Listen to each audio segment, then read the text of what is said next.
Camera ভাই, আমার camera, আমার ক্যামেরা। আমরা হাসিনাকে পরাজিত করেছি, হাসিনা পালিয়ে যেতে বাধ্য হয়েছেন, কিন্তু আমাদের সব কিছু শেষ করে দিয়েছে। গোটা দেশকে, গোটা জাতিকে আওয়ামী লুণ্ঠনের স্বর্গরাজ্য বানিয়েছিল শেখ হাসিনা। যারা নিজের দেশের জনগণের টাকা আত্মসাৎ করে, লুট করে, পাচার করে, এরা কোনোদিনই এই দেশপ্রেমিক হতে পারে না। তারা কোনোদিনই বাংলাদেশকে তারা ভালোবাসতে পারে না। দল, স্বেচ্ছাসেবক দল, ছাত্র দলের নেতাকর্মীদেরকে টেনে টেনে নিয়ে এসে তাদেরকে হত্যা করেছে। আপনারা জানেন, আমরা একটি ঐতিহাসিক এবং গুরুত্বপূর্ণ অধ্যায় পার হয়ে নতুন অবস্থায় এসে পড়েছে। এক সময়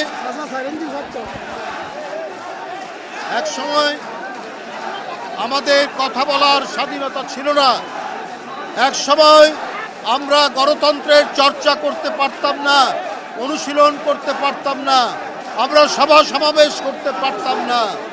সব সময় গুম, খুন, গুপ্ত হত্যার ভয়ে আমাদের নেতাকর্মীরা বিভিন্নভাবে হয়রানি, নিপীড়ন এবং তাদেরকে হত্যা করা হয়েছে। আমরা এই পর্যায়ে অতিক্রম করে এক ভয়ঙ্কর দানব শেখ হাসিনাকে পরাজিত এবং সে পালিয়ে যেতে বাধ্য হয় ছাত্র জনতার আন্দোলনের মধ্যে দিয়ে।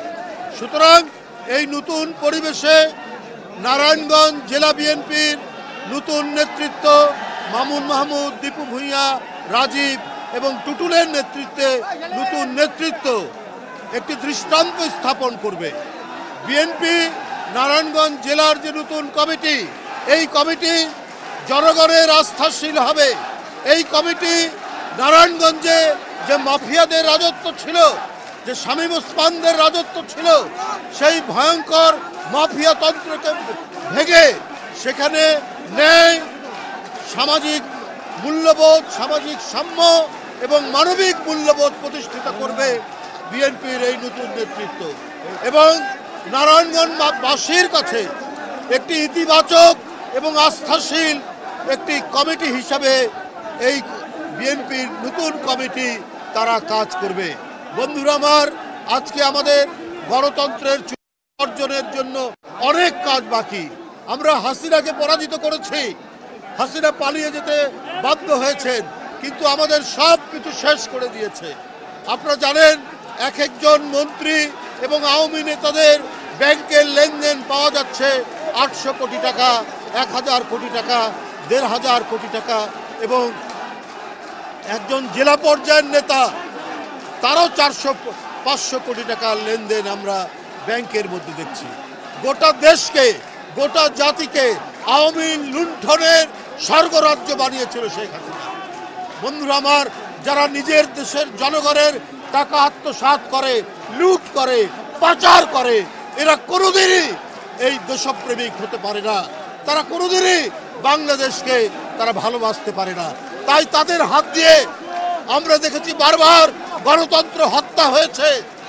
শেখ হাসিনার বাবের আমলে আমরা বাকশাল দেখেছি, সমস্ত রাজনৈতিক দলকে বন্ধ হয়ে যেতে দেখেছি। আর এইবার দেখলাম দ্বিতীয় বাকশাল করার জন্য এরা ঘর থেকে বিএনপির নেতাকর্মী, যুবদল, স্বেচ্ছাসেবক দল, ছাত্র দলের নেতাকর্মীদেরকে টেনে টেনে নিয়ে এসে তাদেরকে হত্যা করেছে। এই নারায়ণগঞ্জে শাওন সহ অনেকেই যারা বিএনপির কর্মসূচি করেছে, গণতন্ত্রের কর্মসূচি করেছে, তাদেরকে হত্যা করেছে শেখ হাসিনার সাজানো আইন শৃঙ্খলা বাহিনীকে দিয়ে।